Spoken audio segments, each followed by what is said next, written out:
Kamusta na nga po mga master at sa videong ito ay atin ang ipagpapatuloy na gisahin ang chapter 63 at 64 sa manhwa series ng Ranker's Return.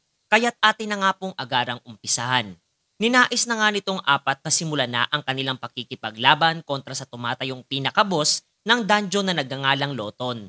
Gayun din ay ipinahayag na nga nitong si Kim Seok-jong na mukhang kinakailangan na nilang gamitin ang estratehiya sa pakikipaglaban mayroon ang New World's Guild na ikinatuwang marinig nitong binata. Subalit agaran naman siyang pinaalalahanan nitong si Kang Junggu na huwag maniniwala sa naturang individual sapagkat ang tanging laman nga daw ng kokote nito ay ang labanan ng harapan ang mga halimaw. Sa mga oras nga ding iyon ay bagyang nababahala na itong nasabing vampira sapagkat hindi nga niya inaasang ganoong kalakas itong alaga ng ating pangunahing tauhan at aminadong lubang napakadelikado ng mga taong nasa kaniyang harapan. Nagsimula na nga siyang i-activate ang kanyang panibagong skill laban sa mga manlalarong nasa loob ng kanyang teritoryo at galit na isinaad na ang napakaraming dugo na kanilang nasisilayan sa kasalukuyan ay nagmula pa sa mga naunang nangahas na pumasok sa kanyang teritoryo kung kaya't gawin nga daw nila ang lahat ng kanilang makakaya upang hindi kaagad mamatay mula sa kanyang mga kamay. Subalit bago pa man niya tuluyang masambit ang katawagan sa kanyang skill na inactivate, ay wala na siyang kamalay-malay na nasa kanyang tagilirang bahagi na etong si Tangi at nagpakawala ng kanyang skill na roar ng malapitan na kung saan ay nagbunsod ng agarang pagdugo ng tenga ng nasabing vampira na tila ba nabasag ang eardrum. Pinuri nga nitong si Yunwo ang kanyang alaga at agad na nag-follow up ng kanyang pag-atake na direktang tumama sa katawan nitong si Loton. Gayun din, sinundan nga rin ito ni Kim Seok-jong ng pagpapaulan ng napakaraming suntok sa katawan nitong vampira.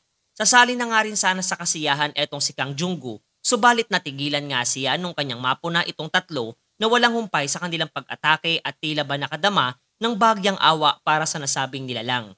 Masisilayan nga nating naganda na rin etong si Kim Seok-jong na pakawalan ang pinakamalakas na skill mayroon ang Liro Monk na talagang nagbigay ng kilabot dito kay Loton at nagmamakaawa na itigil na nila ang kanilang isinasagawang pag-atake. Subalit wala namang pake sa kanyang pagmamakaawa etong kaibigan ng ating pangunahing tauhan at direktang pinakawalan ng skill na tinatawag na Divine Meteor. Patungo dito sa vampira na kaagad nagpatalsik sa kanya sa lapag. At dahil nga sa dami ng sinalon nitong pag-atake mula sa tatlo, ay tuluyan na itong nagapi at agarang kinumpirma din ng system. Tuwang-tuwa nga itong si Yunwo sa tagumpay na kanilang nakamit, subalit taliwas naman ang naging pakiramdam nitong si Kang Junggu para dito sa kaparaanan at pagkatalong sinapit nitong kaawa-awang vampira. Ang panalo nga din nilang iyon ay talagang nagbigay ng karagdagang 50% sa bawat stats na kanilang tinataglay na talagang ikinamanghang mapag-alaman nitong binata. Natanong nga rin niya itong si Kim Seok-jong kung kasalukuyan ay anong level na siya, na marang sinagot naman ito na nasa level 198 na at lubos na nasisiyahan sapagkat isang araw nga lamang di umano ang kanyang kinailangan upang maabot ito kumpara sa isang linggo niyang pakikipaglaban upang maging level 197. Napangiti nga ito at nawika ang diferensya sa antas ng ranggo mayroon ng mga top rankers ng larong arena ay bahagya ng araw niyang nababawasan. Matapos noon ay nagsimula na nga silang kolektahin ang mga naiwang items nitong vampira katulad na lamang ng gloves, Loton's Heart at iba pa. Doy napo na nga nitong binata na bagamat napakaganda ng mga items na naiwan para sa kanila nitong vampira ay tila ba may mali sa klase ng ekspresyon ng pagmumuka mayroon itong dalawa niyang kasamahan. Ipinaliwanag nga ng mga ito na hindi nila maaaring angkinin ang mga nasabing item at dapat nga daw itong taglayin nitong si Yunwo sapagkat dahil nga daw sa kaniya ay nagawang maabot ang naturang level ng kanilang guildmaster at ito ang kanilang kabayaran para na rin sa tulong na kanyang ipinagkaloob na talagang ikinatuwang marinig at mapag-alaman nitong ating pangunahing tauhan. Dagdag pa nga nitong si Kim Seok-jong na sa susunod nga raw na sila ay magtatagpo ng landas ay aasahan niya ang kanyang positibong kasagutan. Batay sa kanyang naging alok na pagsali sa kanilang guild na kaagad nagpabago sa ekspresyon ng pagmumuka nitong si Yunwo at mas minabuting isauli ang ilan sa mga ito at agarang nagpaalam sa kanila sapagkat mayroon pa nga daw siyang ibang mahalagang bagay na dapat asikasuhin na talagang ikinadismaya nitong guildmaster ng New World Guild. Napapaisip naman ang kanyang vice master sapagkat ganoon na lamang katindi ang naging reaksyon ng kanyang kasamahan mula sa di pagkumpirma nitong binata sa kanyang alok habang kapwa na puna na naiwan nga daw nito para sa kanila ang masasabi niyang pinakamahal na item na kanilang nakuha. Matapos nga ang kanilang naging mahabang misyon ay inilipat ang eksena at ipinakita sa atin ang apartment na tinitirhan nitong ating pangunahing tauhan kung saan ay ating masisilayang kasalukuyang nakikipag-usap ito sa telepono dito kay Kale. na dooy inilalahad ang napipisil niyang tatlong individual na magiging parte ng kaniyang panibagong programa. Inisa-isa nga niya ang mga ito at talagang ang mga pangalan ng mga nasabing individual ay sadyang ikinabiglang mapag-alaman nitong si Yunwo. Buhat ng literal na mga artista ang pinili nitong si Kale. Inirekomenda pa nga nito na ang una niyang piliin ay ang artistang nagngangalang Dwayne Evans na siyang pinakakilala sa kanilang tatlo at talagang nagpapakita ng matinding interes para sa kaniyang programang ilulunsad. Kilala nga nitong binata ang nasabing individual na isang napakahusay na aktor na hindi gumagamit ng stuntman pagdating sa paggawa ng pelikula. Subalit naguguluhan nga siya kung bakit hindi man lamang nito maabot maging ang bronze medal sa larong arena, na sinagot naman nitong si Kale na batay sa kanyang pagkakaalam ay lubos na nahihirapan nga daw ito pagdating sa paglalaro ng virtual reality game. Dahil nga sa bagay na iyon ay mas minabuti nitong si Yunwo na sumang-ayon sa naging suwestyon nitong si Kale at ninais na si Mr. Dwayne Evans ang kanyang maging unang makakasama sa bagong programa niyang ilulunsad. Pagkatapos nga ng kanilang pag-uusap, ay mas minabuti nitong binata na mas kilalanin pa at kumalap ng ilang mahalagang impormasyon tungkol kay Mr. Dwayne. At mula nga sa kanyang mga nakalap na impormasyon mula sa internet, ay sadyang masisilayan ang interes ng nasabing individual na makilala at makaharap ng personal etong ating pangunahing tauhan na nagtatago sa karakter na Alibos, na literal na hindi magawang paniwalaan nitong binata na ang isang sikat na artista ay gustong-gusto siyang makilala. Sa sumunod nga na araw ay agad na tinahak nitong si Yunwo ang Coliseum ng larong arena at do'y naghintay sa pagdating nitong si Kale. Kinakabahan nga siya at hindi alam ang magiging reaksyon oras na makaharap niya ng personal etong Hollywood star na si Mr. Dwayne. Nakapwa isa din pala niyang tagahanga. Maya-maya pa ay dumating na nga etong si Kale na masaya siyang binati, gayon din ang muling pagdating ng kasamahan nito. Dagdag pa nga ni Kale na hindi na niya kinakailangan pang ipakilala sa kanya ang nasabing individual, sapagkat kilala na rin siya nitong binata at eto nga ay si Mr. Dwayne na kapamasayang masilaya ng personal etong si Alibos at ninais na makipagkamayan sa kanya mga master. Bagyang natigilan nga etong binata sa aksyon nitong bantog na aktor na si Mr. Dwayne, kasabay ng pakikipagkamayan dito at palihim na humahanga sa nasabing individual. Kinapitan nga siya ng maigpit nitong si Mr. Dwayne at lubos na nagpapasalamat buhat ng siya ang mapalad na napili upang maging kauna-unahang estudyante nitong si Alibos at ito ang napakalaking karangalan para sa isang kagaya niyang tagahanga na talagang hindi inaasang marinig nitong si Yunwo. Do'y hiniling nga rin nito kung maaari nga daw ay humingi siya ng litrato kasama itong binata, gayon din etong si Tangi, na agad din naman niyang pinagbigyan at etong si Kale ang siyang naging maniniyot nitong tatlo. Pagkatapos noon ay nagsimula na nga etong si Yunwo na ilahad ang magiging takbo ng isasagawa nilang livestream. Aniya, sa darating na 2 linggo ay gugugol nga daw sila ng 3 oras bawat araw upang mahasa ang kasanayan nitong si Mr. Dwayne pagdating sa PVP o player versus player, na masaya't nasasabik namang sinang-ayunan nitong aktor.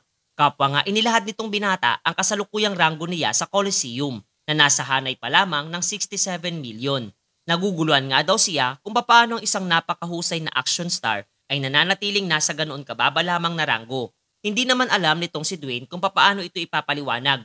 Gayun din, inilahad nga niya na ang kanyang classification na kinabibilangan na tinatawag na brawler ay isang klase ng katangian na maaaring gamitin bilang sandata ang buo niyang katawan. Aniya, hanggat hindi siya gumagamit ng anumang matatalim na sandata ay magagawa niyang pataasin ng 100% ang kaniyang attack power. At kung gagamitin niya ang ibang parte ng kanyang katawan maliban sa kamao bilang pang-atake, ay tataas pa di umano ng hanggang 300% ang kanyang attack power, na talagang ikinabiglang marinig nitong si Yunwo kung kaya't agad nga niyang ninais na masilayan ng personal ang angking abilidad mayroon etong si Dwayne. Tinugon naman ito ng nasabing aktor at ninais na ipakita ang kanyang kakayahan gamit ang isang dami. Nag-concentrate nga siya at kasabay na nagsimulang ipakita ang kanyang paraan ng pakikipaglaban sa pamamagitan ng pagpapamalas ng iba't ibang klase ng pag-atake. Maging etong ang si Kale ay napapahanga sa klase ng mapaminsalang lakas na ipinapamalas nitong aktor. Habang batay sa pag-aanalisa nitong binata, ay agad niyang naunawaan ang pinaka-problema kung bakit sa kabila ng pagtataglay nitong si Dwayne ng natatanging klasifikasyon ay hindi pa rin ito nagagawang pataasin ang kanyang ranggo pagdating sa Coliseum. Pagkatapos nga ng kanilang naunang isinagawa, ay nagsimula na rin ang pag-uumpisa ng livestream para sa Alibos Academy Grand Opening at masayang binati nitong binata ang kanyang mga taga-subaybay. Nakangitingan niyang isinaad na malamang ay mabibigla ang mga ito sapagkat extra special di umano ang magiging kanyang unang bisita, na bagya namang pinagdududahan ng kanyang mga manonood. Agad nga niyang tinawag ang nasabing individual at doon ipinakilala etong si Mr. Dwayne Evans na isang Hollywood superstar na kapwa masayang binati ang lahat ng mga nakasubaybay sa programa ng binata. Do'y mas minabuti niyang muling tanungin etong aktor kung ano ang kanyang kasalukuyang ranggo sa Coliseum upang malaman ng mga manonood. Kung kaya't kahit bagyang nahihiya ay pinakita pa rin ito na siya ay kasalukuyang nasa hanay ng mga nabibilang sa 60 million pababa na talagang ipinagtaka maging nitong mga manonood. Kaya't nilinaw nitong si Alebos na kanilang aalamin ang pinakarason kung bakit ganoon kababa lamang ang kanyang ranggo sa kabila ng kausayan nito pagdating sa totoong buhay. Kaniyang inatasan ito na harapin ang isang manikin sa isang duelo na kasalukuyang nagtataglay ng highest difficulty. Seryoso namang isinaad nitong si Dwayne na kaniya itong tatalunin habang nagtataglay ng kakaibang baluti sa kanyang mga braso. Agarang ninais na nga nitong binata na simulan na ang kanilang labanan at kapwa itong dami at ang aktor ay mabilis na sinugod ang direksyon ng isa't isa. Pasimpleng inilahad nga nitong si Alebos na kaniyang naunang inalisa ang abilidad nitong si Dwayne at ang rason kung bakit ito nagtataglay ng ganong kababang ranggo. Dagdag pa nga niyang mayroon itong unique classification ng isang brawler na talagang napakataas ng pinsalang na idudulot sa kanilang katunggali kung tanging gagamitin lamang nito ang kanyang katawan at walang ibang armas sa pakikipaglaban. Ayon nga sa kanya na kung makakalaban nitong aktor ang isang manlalaro na gumagamit ng espada na nagtataglay din ng kapantay niyang abilidad, ay literal na magiging isang malaking factor sa labanan ang layo na kayang abutin ng isang individual laban sa kaniyang katunggali. Ang klasifikasyon nga daw ni Dwayne ay naaakma sa malapitang pakikipaglaban, kaya't kung hindi siya makakalapit sa kaniyang kalaban ay wala siyang anumang tsansa na manalo na kapwa kasalukuyan nga nating masisilayang nahihirapan labanan maging ang isang dami lamang. Mas minabuti na nga nitong si Alebos na ihinto na ang isinasagawa nitong si Dwayne sapagkat kung magkataon nga daw ay baka malagay pa sila sa isang di kaaya-ayang senaryo sa kabila ng siya pa lamang ang una niyang magiging estudyante. Dagdag na payag pa nga nitong binata na ang klasifikasyon bilang isang brawler ay may malaking penalty pagdating sa attack power kumpara sa iba pang mga fighter na talagang ikinabiglang marinig nitong si Dwayne sapagkat ito ay isang bagay na tanging ang mga kagaya lamang niya ang nakakaalam. Pinatotohanan nga niya ito at isinaad na ang mga kagaya nilang brawler ay walang kakayang gumamit ng anumang mahika. Marahil nagagawa nga daw nilang matutunan ito, subalit hindi nila ito maaaring gamitin maliban sa pagpapalakas ng depensa. Bagya nga siyang nasiraan na ng loob at iniisip na malamang ay hanggang dito na lamang talaga ang limitasyon mayroon ng isang kagaya niya at mas mainam na agarang magpalit na ang ibang mga manlalaro ng kanilang klasifikasyon kumpara sa pagpili ng ganitong klase mayroon siya. Subalit ang kanyang negatibong pag-iisip ay agara namang pinahinto nitong ating pangunahing tauhan at kasabay na isinaad na hindi ba't naroroon siya upang matutunan at malagpasan ang ganitong uri ng mga balakid sa kanyang paglalaro ng arena. Sa bagong akademya nga daw na ito na kanyang itinatag ay kanyang ituturo ang naaakmang fighting style at kung paano gumamit ng iba't ibang klase ng estratehiya pagdating sa PVP na naaakma sa kanyang klasifikasyon. At dito ay kanyang matututunan din kung gaano kamangha-mangha ang tunay na kakayahan mayroon ng isang klasifikasyon ng brawler. Ninais nga nitong si Alebos na patunayan ang kanyang naging payag kay Dwayne sa pamamagitan ng pagbibigay ng isang maigsing demonstrasyon kontra dito sa dami na naunang kinalaban nitong si Dwayne. Agaran nga itong kumilos laban sa binata habang nawika naman ito ang unang pamamaraan na maaaring gamitin ng isang brawler upang manalo kontra sa isang swordsman. At ito nga daw ay ang walang anumang gawin laban sa pag-atake nito. Kasabay ng pagkakaroon ng isang napakalakas na liwanag sa kanilang direksyon na sadyang hindi magawang maunawaan nitong aktor lalo na noong kanyang masilayang nakandusay na sa lapag itong kanyang naunang nakalabang dami na maging ang kanyang mga taga-subaybay ay hindi rin maunawaan ang nangyari at sadyang hindi makapaniwala sa klase ng tinataglay na abilidad mayroon itong ating pangunahing tauhan mga master.